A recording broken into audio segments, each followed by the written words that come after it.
Episode 2. Love Without Entanglement. Love was once fire. It burned through longing, desire, hunger. It was loud, it was urgent. It was a place where the man could feel something, often the only place. Because outside of love, life was numb, muted, managed. And so he reaches for relationship like a man reaching for breath. Not to give love, but to be confirmed by it. Most men don't fall in love. They fall into orbit. They enter emotional gravities stronger than their own. They mould, they adapt, they perform. Not because they're weak, but because they've never known a love that did not demand distortion from them. So they carry and they rescue and they soothe and they try to become enough. And in doing so, they leave themselves behind. I've been that man. I've stood inside relationships where I was loved for what I represented, not who I was, where I was needed more than I was seen, where my silence was not safety, but threat, and where my containment was misread as distance, and any attempt to hold structure was mistaken for control.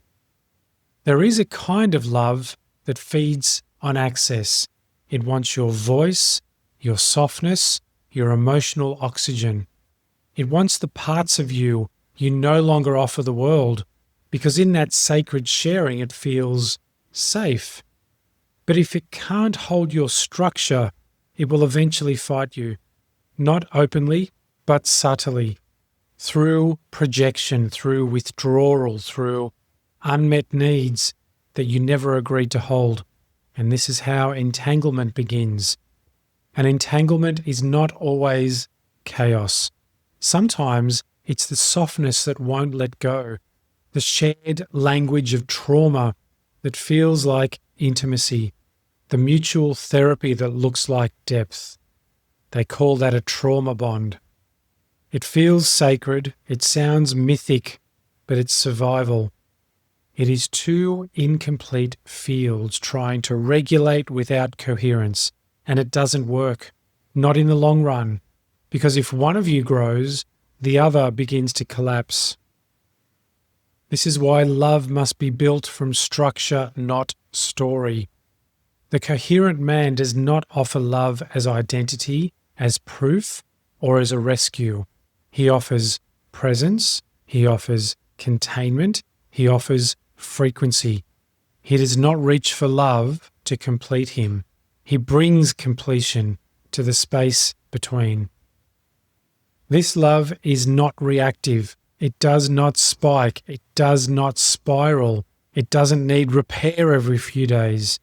It is rhythm, it is structure, it is quiet, but it is potent. And it is terrifying to anyone still addicted to the fire.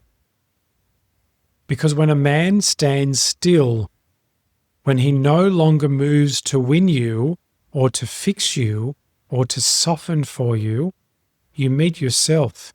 And not every woman is ready for that. There are women who crave coherence until they actually feel it, because coherence reflects distortion. It doesn't coddle it. It does not explain itself to soothe your fear. It doesn't collapse into chaos when you test its strength. It simply holds. And if you cannot hold yourself, it will feel very much like rejection, even when it is, in reality, presence. The coherent man loves cleanly. He does not play games. He does not disappear to punish. He does not speak in emotional code. He communicates, he contains, he decides, not for dominance, but for alignment. And that's a very rare thing in today's world, because so many men have been conditioned to defer, to tiptoe, to apologize for their clarity. But clarity is not control. It is safety, and it is the deepest gift a man can bring to any relationship. I've been with women who mistook my stillness for disinterest, who tested the silence because they were chasing noise, who interpreted containment as dismissal, not because they were cruel, but because they'd never been loved by a man who no longer needed anything from them. And when a man does not need, the space he holds feels too open, and in that openness, their own distortion is revealed, and that revelation is not always welcomed. Now, this is not indictment. This is recognition that for love to become sacred, it must be clean. It must be held without distortion, without manipulation, without hidden longing for salvation. Because when love becomes a place where two sovereign structures stand, not leaning, not grasping, but simply resonating, it transcends the emotional theatre and it becomes frequency. And frequency does not beg to be understood. It simply is. You see, most relationships do not end because of betrayal. They end because the architecture was never built. Only emotion, only chemistry, only shared longing, but no container, no structure, no field. And without those, nothing can truly hold. This is the difference between love and entanglement. Entanglement feels mythic, but it's often just mutual projection. Love, when real, is quieter, it's calmer, it's stronger, because it does not need to be fed. It is sustained by coherence, and coherence is what holds when beauty fades, when stories end, when silence arrives. The coherent man does not fear losing love, because he does not place his identity inside it. He values it, he honours it, but he does not need it to be himself. And so he becomes trustworthy, not because he's perfect, but because he's whole. And the man who is whole loves without leaning. He loves without rescue. He loves without collapse. He simply stands. And from that standing, a new myth of relationship is born, one not built in fire, but on form. If you're listening to this and feel the ache of relationships that didn't last, that ended with confusion, with accusation, with silence or blame, know this. Sometimes love ends because it was never really love. It was an agreement. It was fusion. It was unspoken contracts masquerading as connection.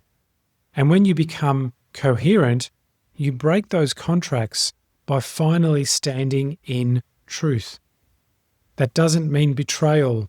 You did not betray her. You remembered yourself, and that too is love.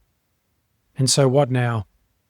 Now you learn to love from frequency, from alignment, from the quiet strength of being without demand. You offer presence. You speak clearly. You walk away cleanly when the field no longer aligns. You become the man who does not chase, but instead radiates, who does not retreat, but instead recalibrates, who does not lose himself even in the depths of devotion. Because coherence, true coherence, is not the opposite of intimacy, it is the foundation of it. This is love after distortion, love after fire, love that does not grip but opens. This is what the coherent man brings, and when she is ready, she'll feel it. And until then, you remain simply aligned. Welcome to The Architect Speaks.